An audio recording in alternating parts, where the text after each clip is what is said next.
This is Andi Purewal for Boxing Social in association with Pursue Fitness Sportswear, and as always I'm delighted to be joined by the Destroyer, Conor Benn. Conor, how you keeping? Yeah, good man, just in the gym. You just mentioned you're back in the gym now, preparing for your next bout. Nothing officially announced as of yet. What are you looking at? Looking at like October 26th, that's what I'm working towards anyway. If the show comes off on that's the date I'm working towards. You know, hopefully get a fight with Johnny Garton under my belt, so I really like that fight. I know you wanted that Johnny Garton fight whilst he had the British title. What still appeals to you about the Johnny Garton fight? I mean, he comes to have it. You know, I mean, he comes to have it. So, and who wants to watch a boring fight? Not me, not anyone. People want to get value for money. So, I think that fight it'd be an interesting fight. Prior to your victory over Kovalev-Yarde, you mentioned that you was working more so on your boxing and you wanted to be a bit more careful with regards to getting into the rough side of a fight. Is that something maybe you missed and you want to maybe not necessarily get back into, but you want to try and know that it's there for you? The boxing? Yeah. Well, I did say before the fight, the press conference, the weigh-in, I said I want to bring a little bit of the old Ben back. So let's not forget that I didn't go. And then Joseph Zahandrick, the guy I fought before, boxed. I boxed perfectly. Yeah. And then the Juicy Kovalev fight, I said I want to have it a little bit. When I did have it a little bit, I said to everyone, I'll be faster, I'll be stronger, and that's exactly proven on the night. Yeah, he had experience, was roughing me up, putting the elbows in my face, pulling my head down, up. And I didn't lose my head. I kept my cool, and it was a calculated finish. How have you found it, like trying to keep your cool, and the fact that there is always going to be an expectation on you because of who your father is and because of the way that you've progressed with your career so far, especially on the back of a devastating performance against Kovalev-Yarde? How have you found that, the pressure and the expectation on yourself? There's none anymore because I now know my fighting style is just a fan-friendly style. So there's no pressure no more. I mean, every fight I've been in has been an entertaining fight, so there's no pressure no more. I always say I'm going to do what I'm going to do, and I deliver. Now, you mentioned if October 26th comes off, you mentioned Johnny Garton. Another name that's been bandied about yourself is Josh Kelly, British rival, guy who's also signed up with Matchroom and Eddie Hearn. What are your thoughts with regards to a fight against Josh? Definitely. I mean, every interview I do, it gets brought up, and they're making it out like it's me calling them out. But I'm just saying I'll take that fight. I'm a fighter. It's a good fight. Everyone knows Kelly. Everyone knows Ben. His styles are complete opposite to my style. Complete opposite, polar opposite. That's what makes a good clash. And that's why I believe I'd win. If I thought I was a boxer, I don't think I'd really stand a chance. But I got that. And I got a decent pair on me and all. So that's where the styles are so different. Or if I was a little bit of a boxer, I'd still think he'd outbox me. I ain't silly. Do you know what I mean? I ain't delusional. I ain't like these delusional fighters out there that think they're going to be world champion tomorrow. Do you know what I mean? But styles make fights, and I believe I got that style. Talks about, you mentioned the styles. Josh looks to be a slick boxer, moves around the ring very well, good footwork. You yourself, you've mentioned fan-friendly style. You like to get involved, you like to get stuck in. How do you go about trying to stop Josh from boxing the way that he does? You ain't got to do that much. I mean, when you're a fighter as it is, you ain't got to come out your comfort zone. Some people like to fight, some people think they can box the whole time, but then when they get in a fight, they don't like a fight. I don't mind a fight. Obviously, Josh drew against Ray Robinson out on the Anthony Joshua undercard in New York when he lost his bout against Andi Ruiz-Joshua. What was your thoughts on Josh's fight there? Josh's fight? Against Ray Robinson. I can't think my age was. What's my thoughts? There ain't much to it. There really ain't much to it. I mean, not enough work. And the guy who was fighting, he looked a bit tricky, unorthodox, very slippery. He didn't come out of, it's like he was in neutral for the whole fight. He just kept the same pace, but just doing the same thing, but he was very awkward. Do you know what I mean? So, but apart from that, he was hitting Kelly when Kelly was on the ropes. Kelly tried to fight him on the inside, and you could see that he wasn't comfortable fighting on the inside. He threw maybe 1-2 shots and then went back to his boxing. So I wasn't impressed with the fighting on the inside. Also, stand on the ropes. I mean, my trainer tells me to get off the ropes. The minute you're on the ropes, get off the ropes. As soon as someone bangs you on the ropes, you ain't got nowhere to go. But I mean, it's all right doing all that when you're fighting someone who's not explosive, who you know ain't going to hurt you. But, do you know what I mean? Yeah. So... You just said, your trainer, Tony Simmons, he tells you to get off the ropes. What is Tony's maybe biggest criticisms of yourself? So what does Tony see that he wants you to work on the most?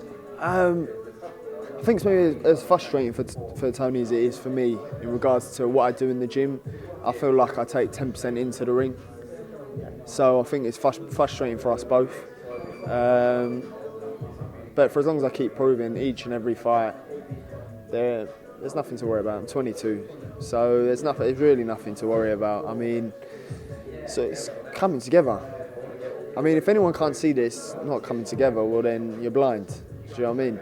But it's all coming together slowly but surely. I mean, my last fight I didn't get to demonstrate a lot, but what I did get to demonstrate in a short period of time was I didn't let it, get to my head. Is tactics. It didn't rush me. Second round, I come back. I adapted. I adapted. I didn't say that, Joe. I actually said you're the fastest sprinter. I said first it goes Joe. Yeah, I hold the record on triangle. Do you want to explain the triangle to us? It's a mile sprint, but Martin, I don't know where he is. He's the most consistent one, but I still hold the record by like 15 seconds. Like no one will ever beat my time on the triangle. Nobody. I think Usain Bolt would give it a good crack, but I still think I got it in the bag. But besides that, what was the same? Yeah, this my fight. I demonstrated I can keep my cool. I don't lose my head. I had another 9 rounds to get him out of there after that fight. I knew I was going to catch him at some point. That's what I done. Blocked and countered with the left. I knew he kept throwing the 1-2, 1-2, 1-2. Just slipped the hand up, bang to the left, and done him in. You just mentioned as well your age. You are only 22. How easy do you think it is for people to forget that? I mean, when you got tattoos like me, I mean, people think I'm 28, 29, 30 even. I'm so young. It's quite scary. Especially when you know how much your background was. No, it's quite scary. It is scary. Do you know what I mean? It took Leonard Bundu, who I only found out the other day, who fought Keith Thurman, Errol Spence, lost to them both obviously, but he fought Frankie Gavin, beat Lee Purdy. It took him 9 rounds to stop Juicy Kovalev-Yarde. I've been pro 2 minutes and I'm already, doing damage. But let's have it. Do you know what I mean? This thing is getting to a stage where it's like, if I am what people say I am, well, I want to know if I'm that guy, innit? So I ain't got nothing to lose. The welterweight scene on a world level is a very exciting division to be in, and I'm sure that's obviously your ambitions to get there in your own time. Just to touch on it though, what are your thoughts on the Sean Porter and Errol Spence unification bout? I think Errol Spence. I think Errol Spence is too big. I think Errol Spence is massive. Errol Spence. I think Errol Spence gets stoppage later rounds. I just wanted to touch on a few other fighting topics, a few of your guys as well. Ted Cheeseman, campmate, getting ready for Scott Fitzgerald. What are your thoughts with regards to that fight? It's a good fight. It's a very good fight. I've seen on Twitter and everything that he's the underdog. So I think that's the first time Ted's been an underdog. So I think seeing Ted get motivated and like hungry for it, up for it, do you know what I mean? And that's what you like to see, being his stable mate. And in sparring yesterday, how much his head movements he's working on. Do you know what I mean? And pulling it off in sparring. So, that's going to be a good fight. I think Ted will now show what he's made of. Ted, another guy who loves to have a fan-friendly style. How exactly do those spars go between yourself and Ted? I just try and stick on my jab. I just try and jab and move. Don't hit me. Because then I know if I hit him with an hard one, I know he's gonna hit me with one, and then I'm gonna give it. And then before you know it, time's going. Calm down, boys. Calm down. So I'll just stick on the jab and move. Yeah. Another guy preparing for about next weekend, Joe Cordina defending his British title against Gavin Green. Again, how's Joe been looking? He really is a wizard. Do you know what I mean? He's one of them guys that he's just an all-round good boxer, spiteful. Like, it's not like he's spiteful with it. Do you know what I mean? So he can fight as well. So I mean, when I'm sparring Joe, I just stick it on him. I just stick it on him because he's one of them fighters that you just got to just not give him a breather, not let him move, but everything I can to smother him and really hit him to the body really hard, because I know the headshots ain't going to land. So. And John Ryder, he said to me earlier, he's agreed terms to fight Chris Eubank Jr., just waiting for everything to be rubber stamped, as it were. Your thoughts on that fight, provided it was to go ahead? First of all, with John, it's like, he's unbelievable, do you know what I mean? Like, seeing his career, like, when he fought Armfield, to then knocking Cox out, to knocking the Russian guy out, to knocking Bilal. Yeah. Bilal Akaway. I know Bilal Akaway. So, and I thought, ooh. And it's just amazing for me to see John go to where he is now. It's just like admirable, do you know what I mean? So I don't really get like excited for fights. When John I was like, go on John. Do you know what I mean? I was buzzing for him, but he's been cleaning everyone out since he's gone up in weight. So obviously the only problem was he struggled making weight. Do you know what I mean? Whereas now he's cleaning people out. So, and I think he'd do the same with Eubanks. Now, just touch on a couple of things before I do let you shoot. Firstly, this weekend, Anthony Yarde out in Russia facing Sergey Kovalev. Your thoughts on that fight? My thoughts on that. I mean, so far his bags ain't turned up and he's got no hot water, so they're really pulling them fast ones. Do you know what I mean? So it's, I think Kovalev. You don't know because Yarde ain't been tested at nowhere near that level. I mean, he had 2 hard fights with Andre Ward. It's 2, wasn't it? Yeah, he had 2 hard fights with Andre Ward. So Yarde seems to say they've got similar styles, but is he on Andre Ward's level, or is he proven to be anywhere near that level? Because I feel like the guy he fought last, if Kovalev hits them shots, lands them shots, just loads of unquestioned answers. It's like no one knows. I think that's why it's such an exciting fight. You know, a boy from East London. I believe he can chin Kovalev. But obviously it's like he could be chinned himself. Obviously I'm a fan of Yarde, so it's just one of them things. Well, it's like, what you got?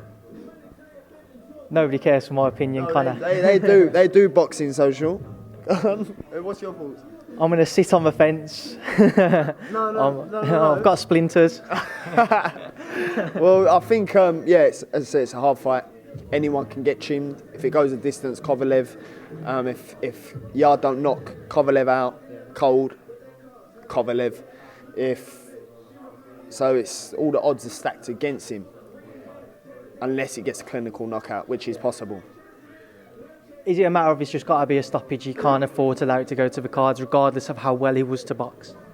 Yeah, definitely. As I said, his bags ain't turned up. He's got no hot water.